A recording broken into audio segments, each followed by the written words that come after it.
All right.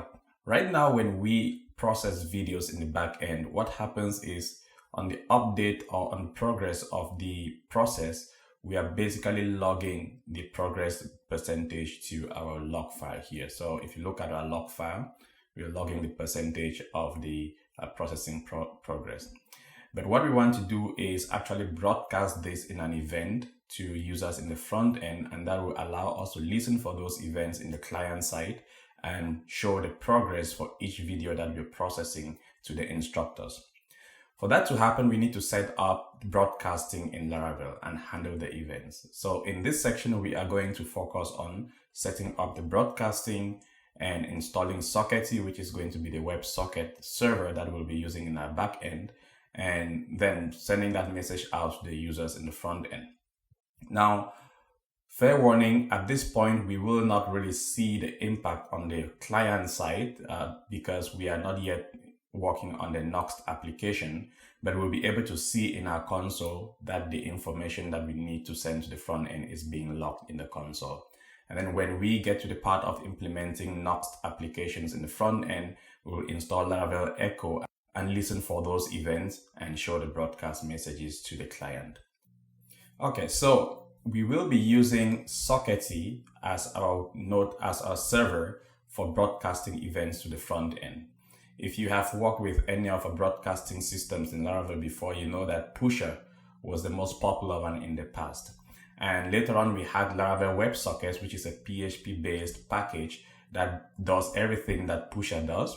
But recently, we had another new package that is based on Node.js called Sockety, and it's also supported in Laravel. They all use the same API as the Pusher API. So we will basically leverage the Pusher API, but we will be using Sockety to do the broadcasting, so we don't have to pay anything. And the WebSocket server will basically run on our side or on our own servers. So if we go to Sockety here, which is the GitHub repository and their homepage, I find the package quite easy to use actually. So it's basically just a matter of installing it using npm, and you install this globally so you can globally call it from any directory, and then just doing Sockety start and you have a WebSocket server running. So let's go here to Sockety, and if you go to sockety.app or you go to the GitHub repository, you'll see the instructions for setting it up. And so I'm going to start here by installing it globally. In fact, I already have it running because I use it on other projects, but we'll still run through the process of installing it here. So here in my terminal, we can just do, because I'm installing this globally, I want to install as the root user of my system, but maybe your system is not set up that way, in which case you can just run npm install global Sockety and enter. And that should install Sockety globally.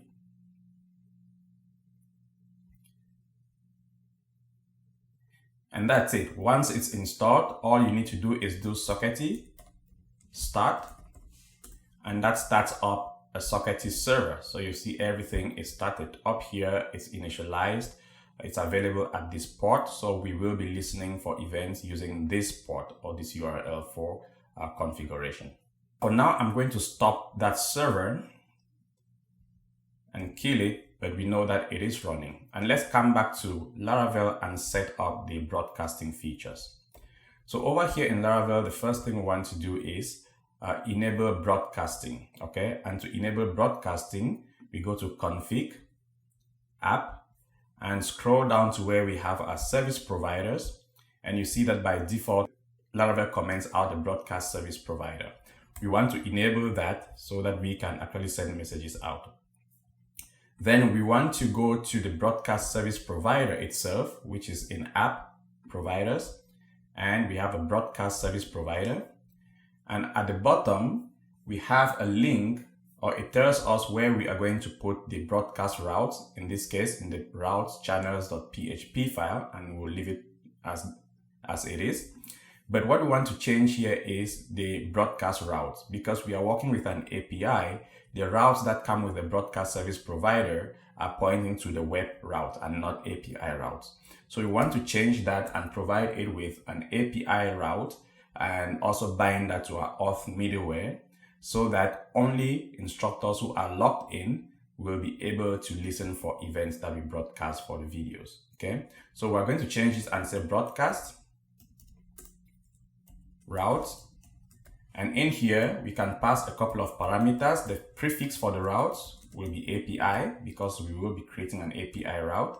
And the middleware that we want to attach to the routes will be auth sanctum. So unauthenticated users should not be able to listen to the events. And with that, we have a broadcast service provider all set up. Now, the next thing we want to do is install the PHP SDK for Pusher, because again, we are using Sockety, which uses the same API as Pusher. And so we will be installing the Pusher SDK here by just copying this composer command. So if you go to the GitHub repository, pusher-http-php, we want to install this Pusher package in here. So I'm just going to copy that. And over in my terminal, we run that composer require Pusher.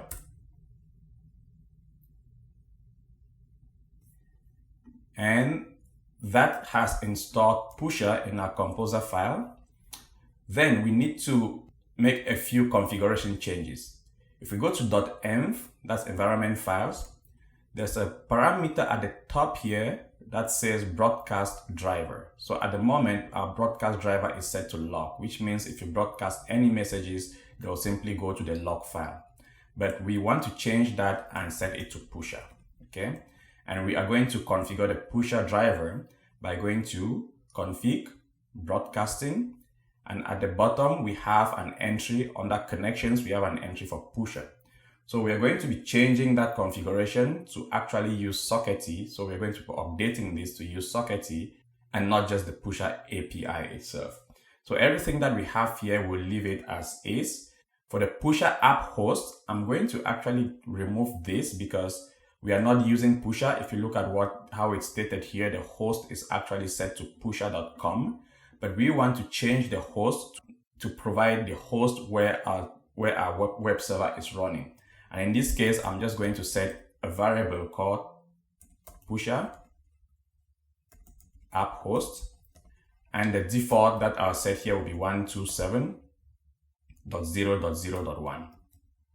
Because if you remember, when we ran Sockety start here in the terminal, it said that Pusher or that the Sockety server will be running on that host. So that is what we are putting in here under the host for our WebSocket.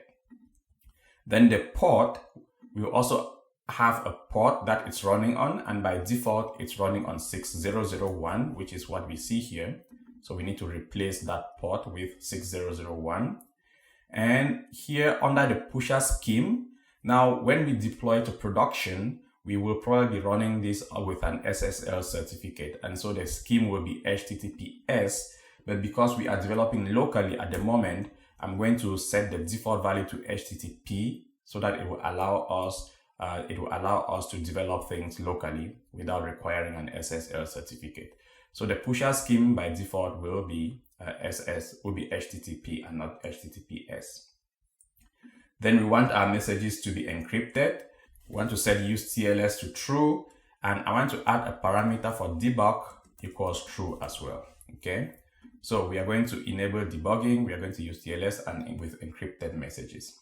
Now, this is all we need to configure here in the broadcast configuration. But over in .env, we do see that we have entries for the Pusher application credentials here. So if we come to .env and scroll down, we have the Pusher app ID. Now we are going to enter any ID here because we are really not talking to the Pusher API. We are talking to Sockety at the end of the day because that's where we are pointing our server. We can enter any credentials here. So here I'm just going to say app ID. It doesn't matter what the credentials is, but you have to enter something in there just to make the Pusher API or the SDK happy. And here I'm just going to say app key. And for the secret, we don't really have a secret again, so I'm just going to say app secret. The host, of course, we did say that the host is going to be 127.0.0.1. The port we are going to set it to 6001, which is what we are running locally. The scheme, again, we're going to set that to HTTP and not HTTPS, and we'll just leave the cluster to empty one. We don't really need a cluster, but it's required to make the Pusher API work. And that is it for our setup here. The next thing we want to do is quickly create an event in Laravel, and then we will broadcast that event in our job or when we process our videos here. So let's come back in the next lesson and create an event.